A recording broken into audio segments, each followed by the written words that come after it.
Hello everyone. Radhe Radhe.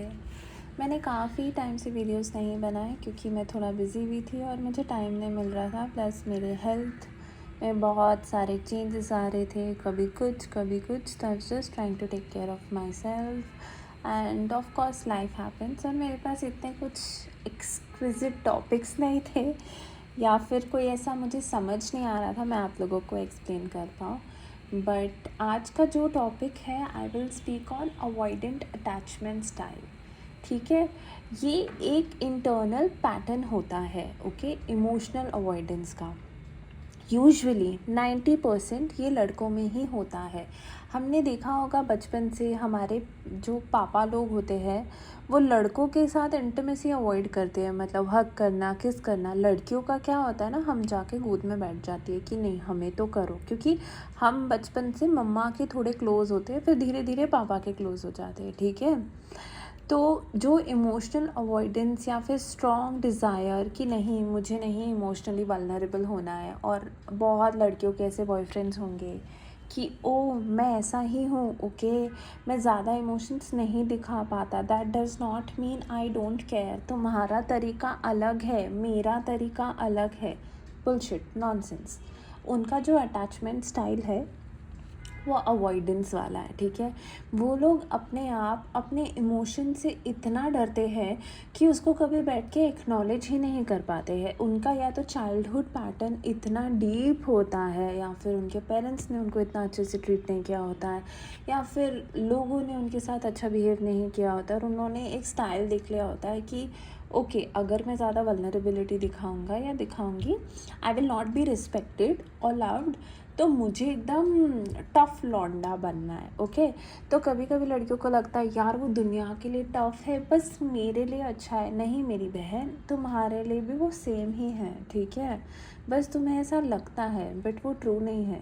थोड़ा बहुत आपको इमोशंस दिखाएगा of course because he likes you, and लड़की पटाना आसान नहीं है। और लड़कियां भी ऐसी होती है ना, हम ऐसे लड़कों की तरफ क्यों अट्रैक्ट होती है, ये भी एक चाइल्डहुड पैटर्न से आता है। हमने बचपन से या तो किसी मेल एनर्जी को या तो फीमेल एनर्जी को ऐसे देखा होता है जिसने हमको कंटिन्यूसली अवॉइड किया होता है, या प्यार या फिर ज़्यादा इमोशंस, इंटीमेसी नहीं दिखाया होता। कभी कभी आपने नोटिस किया होता कि घर में अगर आप रह रहे हो तो अगर आपके पेरेंट्स है, भाई है, बहन है, ठीक है, वो कभी तो भी बहुत प्यार से बात कर देंगे, कभी आपके लिए गिफ्ट ले आएंगे, but 90% will be rude to you, will ignore you.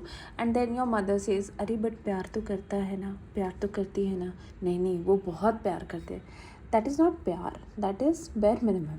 ठीक है, तो हमें वो प्यार तो करता है कि आदत हो जाती है कि अरे ठीक है यार इतना तो कर रहा है, इतना तो कर रही है। No darling, this is not pyaar, this is actually bare minimum.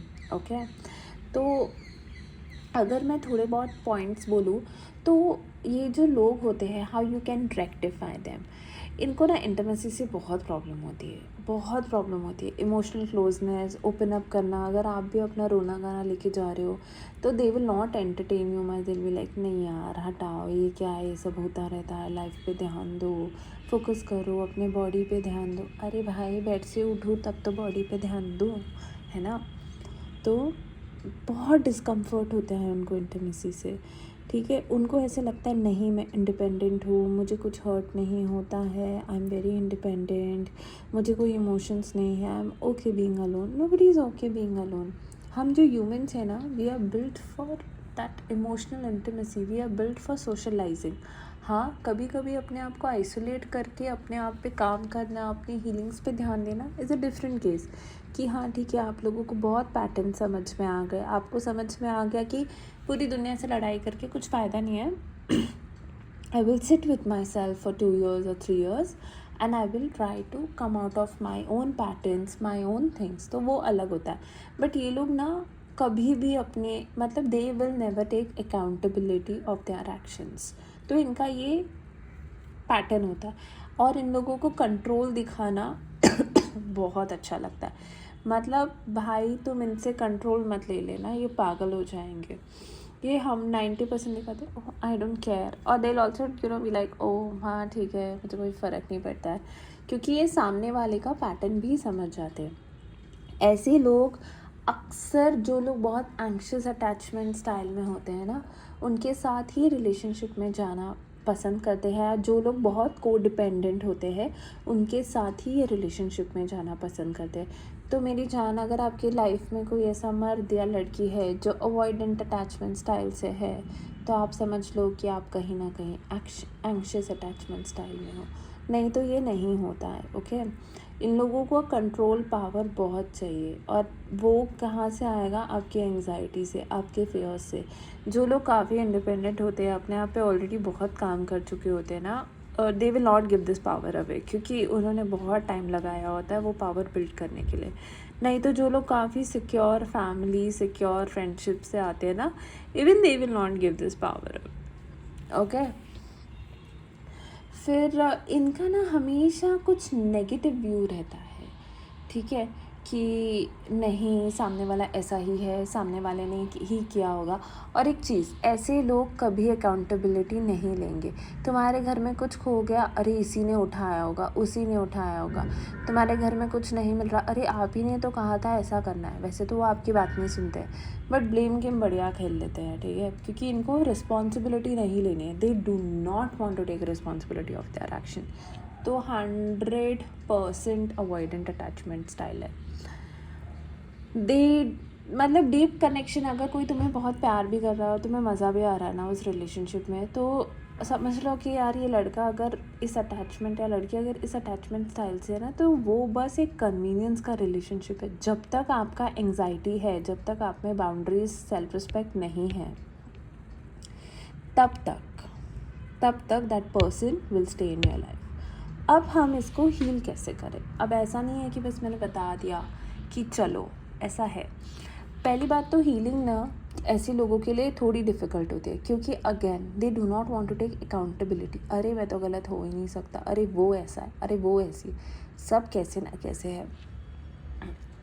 Point क्या है? तुम कैसे हो, करेक्ट।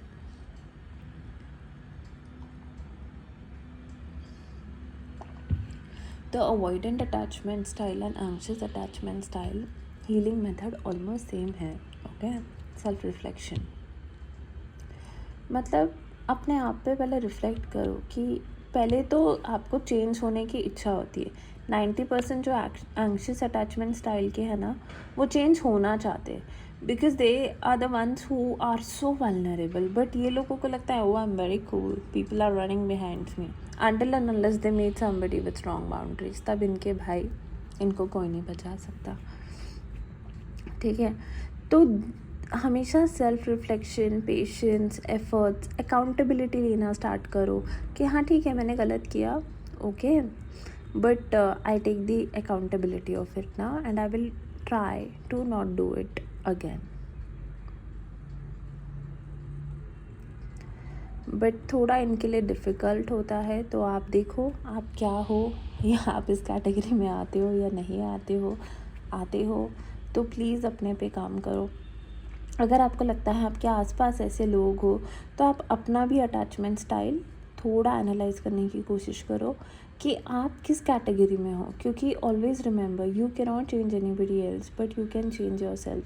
अगर किसी को चेंज होना होगा ना, वो खुद होगा, हम किसी को फोर्स नहीं कर सकते। अगर मैं आपको रोज़ बोलूँ वर्कआउट करो, वर्कआउट करो, वर्कआउट करो, आपको इरिटेट होने लगेगा, आप शायद फोर्स होके करने भी लगोगे।